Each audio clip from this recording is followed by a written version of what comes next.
চাচা বাড়ি ঘর তো সাজানো কেন, হেনা কোথায়? একদিন সময় আসবে তোমার জীবনে, হয়তো তুমি এসে বলবা, চাচা বাড়ি ঘর তো সাজানো কেন, হেনা কোথায়?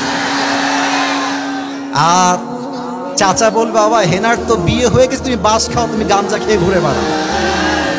এটা আমি তোমাদেরকে মন প্রাণ থেকে বলছি, যুবক ভাইরা অলওয়েজ মাথায় রাখবা, পুরুষ মানুষ যতদিন টাকা কামাই করতে পারে সবার কাছে প্রিয় থাকে, আর যেই দিনে টাকা কামাই বন্ধ হয়ে যায় আপন মানুষগুলো সব পর হয়ে যায়। টাকা কামাই করো হালাল ভাবে, অনেক বেশি ব্যবসা করো, চাকরি করো, উদ্যোগ নাও, প্রতিষ্ঠিত হও জীবনে। যদি মায়ের কাছে সেরা সন্তান হতে চাও, যদি বাবার কাছে সেরা সন্তান হতে চাও, যদি তুমি তোমার স্ত্রীর কাছে সেরা স্বামী হতে চাও, যদি তুমি তোমার সন্তানের কাছে সবচেয়ে প্রিয় বাবা হতে চাও, তুমি যদি বোনের কাছে সবচেয়ে প্রিয় ভাই হতে চাও, টাকা কামাই করা ছাড়া কোনো গতি নাই যুবক ভাইরা। বলো বলো বলো। जब जेब में पैसा होता है तो पराये भी अपने हो जाते हैं, और जब जेब में पैसा नहीं होता तो अपने भी पराये हो जाते हैं।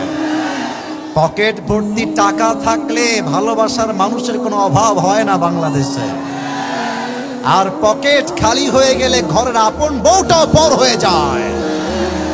এজন্য আমি মাঝে মাঝে বলি, जब जेब में हो पैसे तो लोग पूछते हैं तुम हो कैसे, और जब तुम हो जाओगे कंगाल कोई पूछने नहीं आएगा तुम्हारा हाल।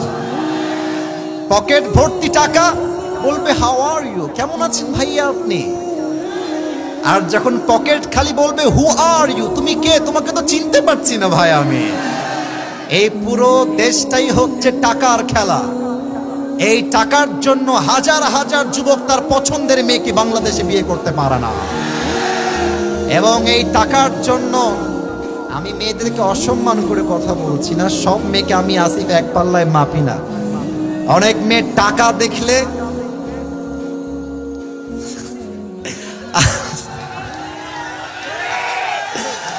টাকা দেখলে আর সরকারি চাকরি দেখলে টাকলার সঙ্গ বিয়ের পিড়িতে বসে যায় না, এমন মেয়ে তো বাংলাদেশে নাই। আরে নাই, আরে নাই রে ভাই, থাকলে আল্লাহ হেদায়েত দান করুক, পড়েন সবাই আমিন। এজন্য আমি বলি, পকেট শূন্য থাকা অবস্থায় যে আমাকে হালাল ভাবে বিয়ে করতে চাইবে সেই তো আমার ভালোবাসা পাওয়ার যোগ্যতা রাখে, আর যে আমাকে প্রতিষ্ঠিত হওয়ার পরে চাইবে, বুঝতে হবে সে আমাকে ভালোবাসে নাই, সে আমার অবস্থানকে ভালোবেসেছে।